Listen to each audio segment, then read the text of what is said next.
Hey, what's going on, wrestling fans? Welcome to the Nameless Retro Wrestling Show's webpage here on Facebook, on YouTube, as well as Twitch. It's been a while since we've had a chance to join you, but we want to explain where we've been, what we've been up to, and say, hey, don't go away, don't go too far. We still got some cool stuff coming up very, very soon. I'm Ben Jordan, along with Michael V. So it's been a few months since we've actually done any live content. Little while. Yeah. That doesn't mean that we haven't been busy with something that we think is really, really cool. We are working on a project we are calling Fight to the Death. It is an in-depth look at the battle between WCW and WWF in a way and as in-depth as no one has ever done on this subject. It is really super, super detailed. Mike has done an amazing job of researching these topics, going back to old observers and torches and shoot interviews and books and all kinds of things, pulling out nuggets to really retell this story, Mike. And this is your brainchild, so I want to turn it over to you and let you kind of explain what your thought process was in wanting to do a project like this, and maybe explain a little bit more in detail what we're looking to do with this thing. I think I had an idea for it kind of in book form at one point, but that's kind of been done, and it's honestly the undertaking sounds horrendous to do it for the level of detail that we're doing. But yeah, I mean, it just kind of came out of that from a long time ago. There's a lot of really good historical podcasts that cover different things in that period and cover things, not in order, in a row like that, like just all in one shot from like beginning to end. Like chronologically, I think this is going to be something different. And it's not, there's a high level of detail, guys. And that's not to pat ourselves on the back, because it's, detail coming from other sources. I mean, we're pulling from newsletters, The Torch, The Observer. We're pulling from autobiographies. We're pulling from shoot interviews. Like, we're trying to get, different perspectives of the story of what was going on, and people that are kind of in the know, and just kind of trying to sift through some of the bullshit that's been formed over the years on the WWE side. Exactly, right? Because really the only historical telling that we have of this story, the war between WCW and WWF, is the WWE version, the Monday Night Wars DVD version, which is horrible. It's like the winner writes history, right? And it's their narrative of what happened. We are going to take a completely unbiased look at what really was going on and dissect what was really going on. And so let's talk a little bit about the format. You talked a little bit about it. It was inspired by a book. We're actually going to try to do this kind of in a book style, but in a podcast style, in the vein of like the true crime podcast that you hear. But we're also going to do it in book form, where each month of each year is its own chapter. And we begin in November 1988. We're beginning there because that is the month that Turner buys Jim Crockett Promotions from the Crockett family. And that kicks off the war. Although there is a little bit of war, which we will discuss, going on leading up to that. But the war really kicks off when Ted Turner's money comes into play here. And it's going to go all the way through to, I believe it was March 2001. Yeah. And that is when Vince McMahon and WWF buy WCW, thus ending the war. And so there's 12 plus years of month by month in-depth look into this story. We're going to leave no rock unturned, and really looking into this with a really fine-tooth comb, and putting it down for historical purposes. That here's the definitive story. Here isn't the WWE-ized version of the story. Here's what really happened, and it's incredible. We've already had a few people listen to it and give us some feedback, and the feedback that we've gotten early is like, "Wow, I didn't know that happened. I hadn't heard that." I got very positive feedback. Yeah. So that was very cool to hear. Like, oh, I didn't know that. That's what we're looking for. We're looking for people that are interested in this subject, but maybe didn't know the real in-depth story of what was going on. Because it's fascinating, guys. Let me tell you, we recorded the first 3 chapters roughly, and there is so much going on and so much drama with the sale of WCW or Jim Crockett Promotions to Turner. the fallout right of off that, the bat. Yeah. unbelievable stuff. Unbelievable stories of what was going on. Some really funny stories too along the way of different road stories that ended up being in the newsletters and stuff. So it's been really fun to work on so far. We're fine tuning some things, but I think we really are onto something here. So yeah, and it's not just a look at that dynamic of WWF at the time. Thank God we could still call it that, and WCW, but it's everything that goes on in the companies at that time. Because, like, outside of the Punk thing, which was just wild, like, wrestling fans that weren't around in that era, like, they don't understand what the business was at that point and how wild and fucking political and everything that it was just going on at that time, and how much just crazy shit goes on. And imagine just 3 months. Imagine the biggest stars. Imagine the biggest stars in WWE, Roman Reigns, and let's just say that the Bloodline. The Bloodline decides that they're not going to show up to work. That's the type of shit that was happening. Look at how people act like Sasha and Naomi or whatever the fuck, and it's like, yeah, but this isn't like Roman Reigns and Sami Zayn, and they fucking hate each other in real life, and the company basically has to pick one to roll with. Like, this is the shit that we're talking. It's so wild right off the bat, the shit that's going on. And, we won't get into too much about, different things, because there's so much that we cover, many things to take away from it. But one thing that we did take away from it too is that histories at that time, we think it was kind of told more by the wrestler and wrestling people's side. But when you see some of the things that they were complaining about or that were going on politically with, like, non-wrestling people in Turner management, the wrestlers and wrestling people get in their own fucking way, like in the beginning.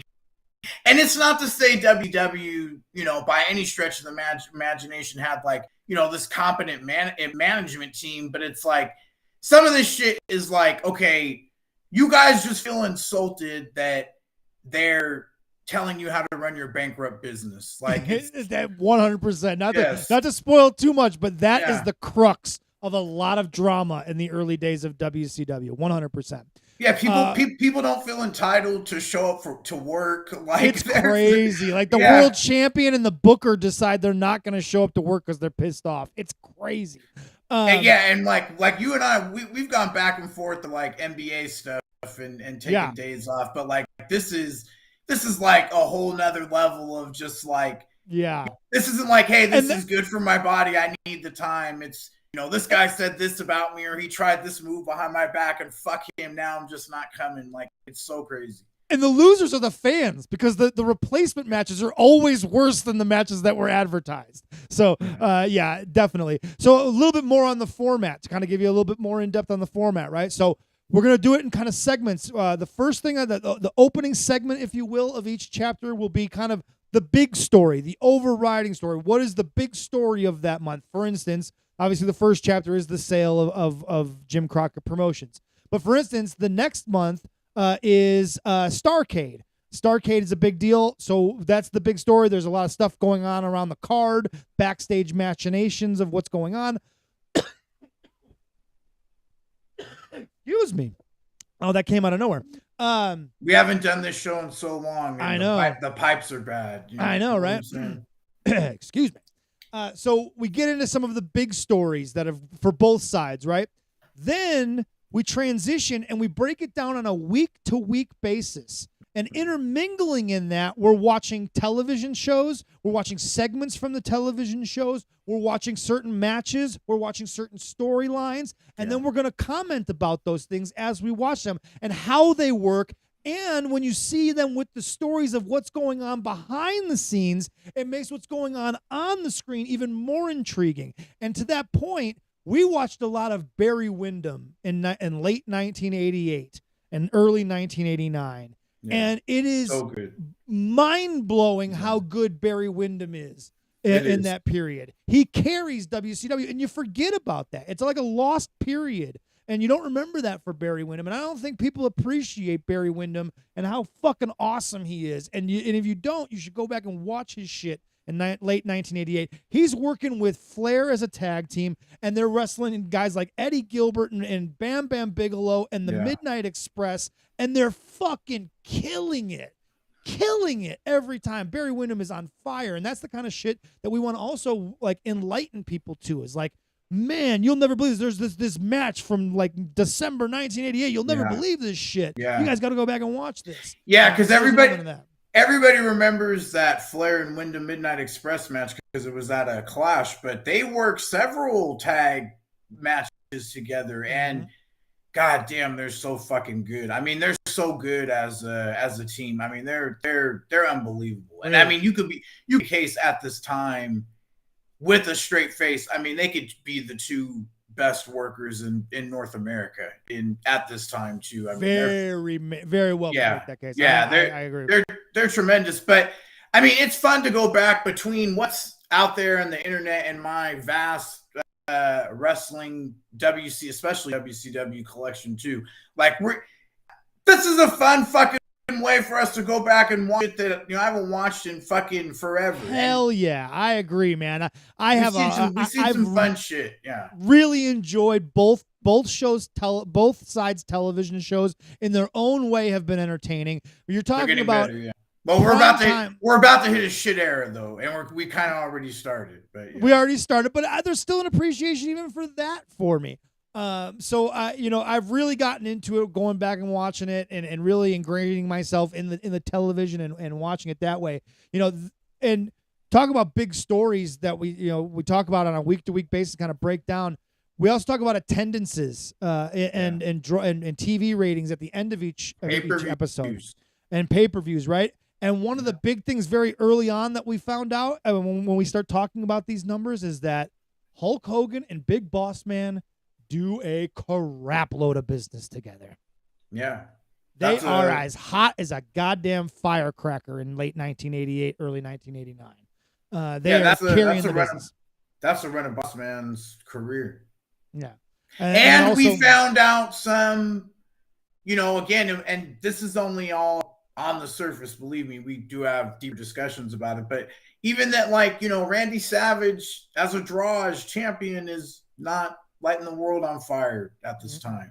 And we go in depth into why. There are reasons why, and I think there are actual. It's not, and it's not all Randy Savage's fault. No. Here's the thing with all this shit. We go over everything. It's ratings. It's pay-per-view buy rates. It's attendances. It's giving our personal opinions on subjective things like the TV. But here's the thing with all this stuff, right? Is that there are no hard numbers in wrestling. There's no such thing as this person's the biggest draw. There's no batting averages. Yeah. No, but I mean, that's not really a thing because there's no such thing as hard numbers. All these numbers have to be discussed in context. And that's what I think the show really does too, because there was conversation about that. I think it was in one of Nick's threads. Oh yeah. When they were talking merchandising and things like that. And it's and I don't want to get too far into that thing, but it was just about the New Age Outlaws and shouldn't they get credit for merchandising? And it's yeah, but how much? Because WWE is a merchandising marketing fucking machine. Right. And they've been able to make, a lot out of fucking, what did they do in TNA? Were they selling merch off the fucking stand? No. They were a part of DX, which they were kind of the lower players in, but they were over and stuff like that. But I mean, how much credit do they get? But these are all discussions you have to have because there's no hard data, and we really, we dive into that already with a lot of already because I mean, they're in two totally different points too. I mean, one company is lighting on fire and one's not drawing. True, very true, and that's just a context.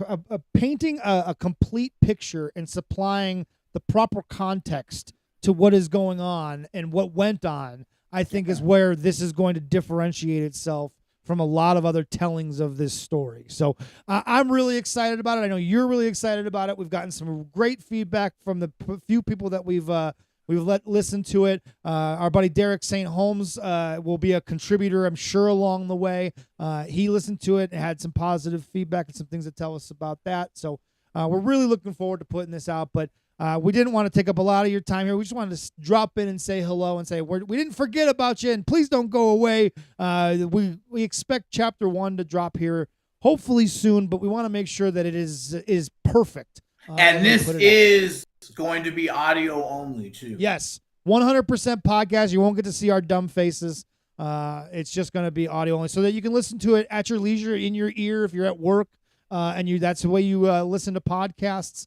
This will be a way to kind of just have something in your ear and not have to worry about video and all that good stuff. So, if you don't have anything else, Mike, I don't know that I have anything else. I think that pretty much covers everything that's going on. NBA playoffs. What's your prediction on the finals for the NBA playoffs? All right, I'm not as in tune as you are, but I'm gonna go Bucks. My head says Suns, but my heart says Lakers. But I think it's Bucks Suns. I think Suns. I don't think the Lakers stand a chance against the Suns. That's against my heart. It's my heart. I don't think they'd beat Denver, but the Suns. No, Bucks Suns is very realistic, and I would probably pick Suns. And my dark horse, who I'm cheering for, because I'm sure the Lakers will be out early, is I'd love to see the Kings make a run. I don't think the Lakers are going to be out early. I will predict that on this podcast right now. I believe that we see Steph and LeBron in round 2, because I would expect that the Warriors are going to win that series. And the Lakers, Memphis is a really good team. The problem with Memphis is with Steven Adams and Brandon Clark both out for probably that. Well, Clark for sure, and Adams most likely for the playoffs. AD he'll kill him. Yeah, that's a bad matchup. Their best hope is to do like chants and seances and shit that like LeBron sprains an ankle in that fucking playing game. They need Desmond Bane to play out of his fucking mind. Well, no, they need him to just like that playing game would be perfect if fucking Jaden McDaniel didn't have a broken hand and Rudy wasn't suspended. That's a thing too. It's all about Austin Reeves, baby. Rudy Gobert, who's never shown fire in one NBA minute of his fucking $300 million career, got fired up enough to punch a fucking teammate yesterday. What the fuck? Crazy. Yeah, NBA playoffs coming at you. We'll be all invested in that. But until then, thank you guys for joining us. Don't go far. Fight to the death. Coming real soon. We promise. Till next time.